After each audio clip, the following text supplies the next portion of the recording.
Hola, soy Lisandro Alfaro, estudiante de la carrera de Comunicación Social de la Universidad Católica Boliviana, actor de cine nacional, actor de doblaje nacional e internacional, con maestros que de seguro tú debes conocer como Mario Castañeda, la voz de Goku en Dragon Ball Z, Humberto Vélez, la voz de Homero en Los Simpson, Miguel Ángel Botello, la voz del Sr. Burns en Los Simpson. Tal vez me recuerdes vagamente por los personajes fandom que realizo como la voz de Goku, Elmo, Mickey Mouse, o si ves Naruto, Boruto próxima generación, haciendo la voz de Momoshiki Otsutsuki o Ishiki Otsutsuki.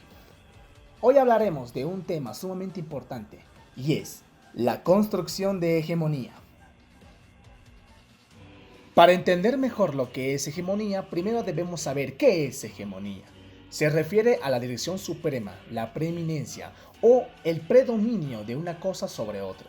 Más usualmente se emplea en un sentido político para designar la supremacía de un estado sobre otro u otros. En este sentido, es la supremacía de un pueblo sobre otros, o mejor dicho, es la superioridad de un país que tiene sobre los demás. Convertirá a esta nación en un estado hegemónico. La hegemonía implica una situación de influencia que se registra a varios niveles y ámbitos de la vida de las naciones. Puede tratarse de hegemonía política, económica, cultural o militar, siendo que esta última se manifiesta en el potencial bélico que posee una nación en cuanto a armamento, contingente, municiones, etc. La historia registra hegemonías desde la antigua Grecia, cuando tres ciudades-estados se diferenciaron del resto. Estas fueron Esparta, Atenas y Tebas. Fue entonces cuando el rey de Macedonia decidió invadir Grecia, así uniéndose con otros pueblos para derribar a los griegos del sitio hegemónico y así reclamar para Macedonia la hegemonía político-militar. Antonio Gramsci nació en Ales, Cerdeña, el 22 de enero de 1891 y falleció en Roma el 27 de abril de 1937. Fue un filósofo, periodista, teórico marxista, político, sociólogo italiano. En 1911 ganó una beca para estudiar en la Universidad de Turín, aunque abandonó en 1915 por problemas de salud. Para ese entonces había adquirido un amplio conocimiento de la historia y la filosofía. Trabajó como periodista en Avanti, periódico del Partido Socialista en 1916. Posteriormente fundó otro diario junto a Palmiro Togliatti, al que llamaron Ordine Nuovo en 1919. Formó parte del movimiento del Consejo de Fábricas durante 1920. Antonio Gramsci, ante todo y sobre todo, fue un político práctico, y por ello no se puede comprender el análisis gramsciano si no se observa su condición de militante y dirigente de la clase obrera. Antonio Gramsci fue un hombre de partido, interesado en la construcción del nuevo orden, del nuevo Estado, del logro de la hegemonía del proletariado y del papel que deben jugar los intelectuales en este nuevo orden. También fue un analista del cómo la burguesía se mantiene en el poder, cómo ésta construye hegemonía reproduciendo su patrón de dominio a través de la cultura usando como herramienta la educación, medios de comunicación, etc. Togliatti afirma que el pensamiento de Gramsci es un nuevo capítulo del leninismo.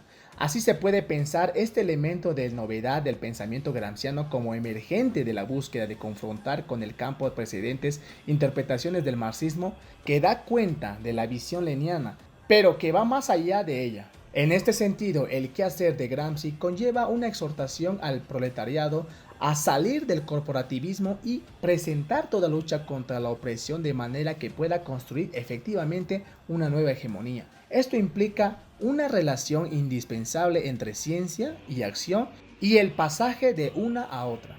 Y en sí, el concepto de hegemonía en Gramsci señala la dirección política ideológica que forja la base social para la conquista del poder político y la construcción de un nuevo Estado.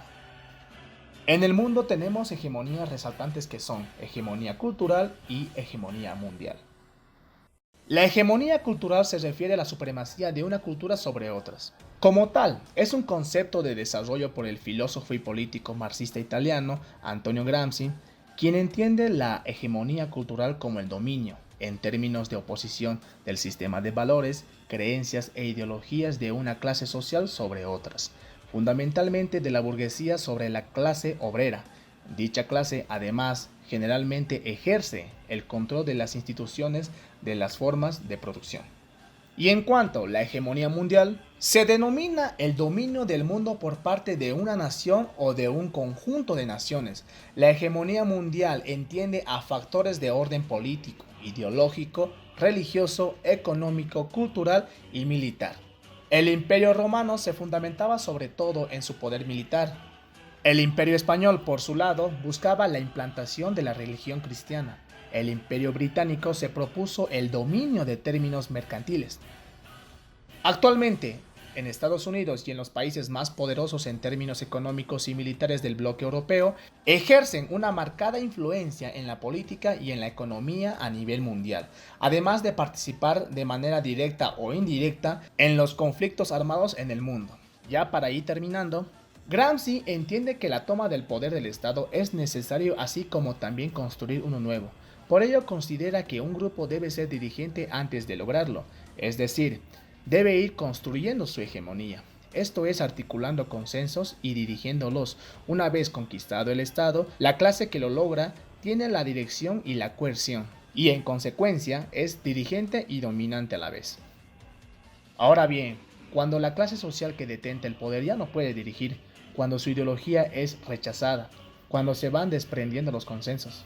En síntesis, cuando no lleva adelante a la sociedad porque no puede responder a sus demandas, entonces se produce una crisis orgánica, una crisis estructural que afecta a todo el bloque histórico y que incluye una crisis de hegemonía.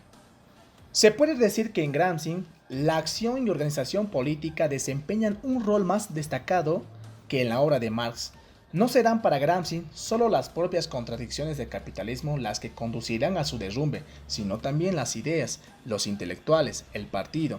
La cultura tiene un rol importante que cumplir para la transformación. La política no puede ser entendida como un derivado de la economía. Asimismo, en la obra de Gramsci, aparece la necesidad de que el proletariado ocupe posiciones en el aparato estatal intentando imponer su propio bloque hegemónico. La categoría de hegemonía se construye para el análisis y la acción política concreta. Y una de las frases más conocidas de Antonio Gramsci es: instrúyase, porque necesitamos toda nuestra inteligencia. Conmuévase, porque necesitamos todo nuestro entusiasmo. Organícese, porque necesitamos toda nuestra fuerza. Si un enemigo te hace daño y tú te lamentas, eres un estúpido, porque lo propio del enemigo es hacer daño. Eso fue las palabras de Antonio Gramsci. Muchas gracias.